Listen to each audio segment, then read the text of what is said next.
I think Kate Middleton had a nervous breakdown. I do. I don't buy the cancer story whatsoever.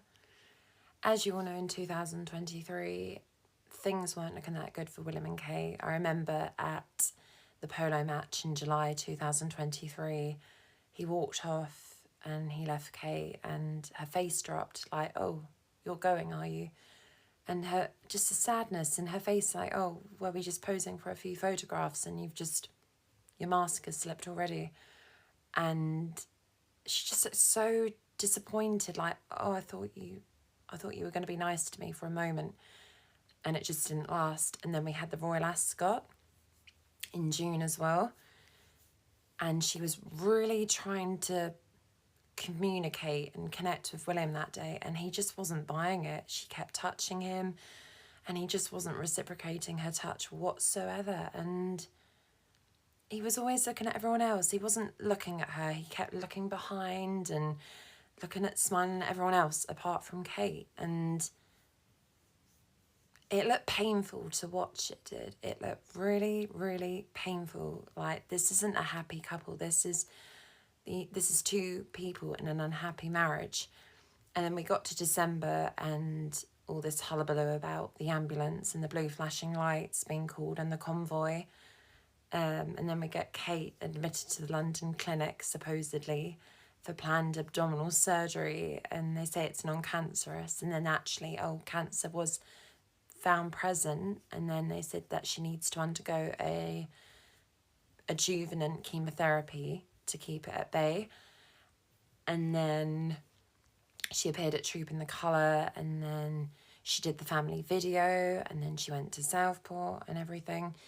But I can't stop thinking of what Tom Boyer said. I can't stop thinking about what he said. He said, the Princess of Wales is seriously ill, but it's not life-threatening. It's not fatal. And I thought, that's an odd choice of words, isn't it? Not fatal. How did he know it was not fatal? Surely if it was cancer, you can't say it wouldn't be fatal, because sometimes it reoccurs, sometimes it comes back for a second time. And I just thought, she's seriously ill, but it's not fatal. And I just thought, that sounds mentally, that sounds like a mental health issue. Not cancer, it sounded mentally.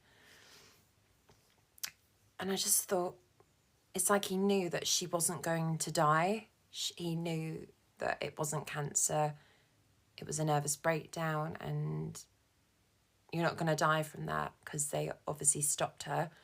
And he knew that she just needed to have the time to recover and get better. But they obviously told him, because he is a royal bootlicker, I call them.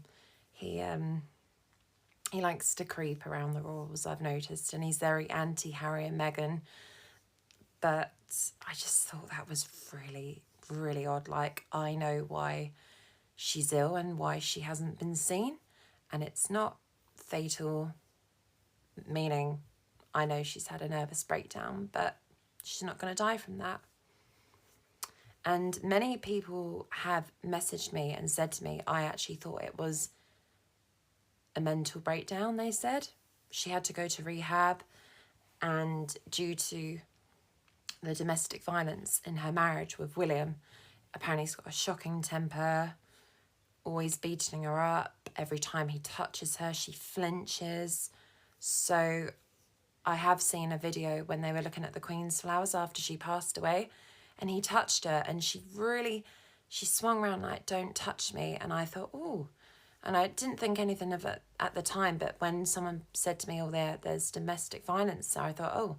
So I looked up to it, and all these other rumours as well about William's cheating, how many mistresses he has. And I think that's enough to send anyone over the edge, knowing that your husband's violent to you, but then he's seeing women behind your back. I think that's enough to send you into taking an overdose or trying to harm yourself. And everyone just kept saying, I don't buy the cancer story. I just think it's a mental breakdown. And you do get mental health issues, especially when you're in an abusive marriage. And also, like, if you are being beaten up by your husband. And also, she looked depressed in 2023. She didn't look herself. She looked really unhappy. She looked really down, deflated.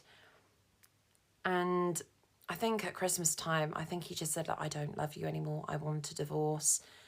And I think she panicked and thought, oh no, this is what I waited for 10 years. I wanted you. I wanted the crown. I wanted the money, and it was all blowing up in her face. And it's almost like she panicked and she thought, oh no, I can't put up with this if you're going to get rid of me and divorce me and take the children. And it's almost like she took some pills and she tried to take her own life.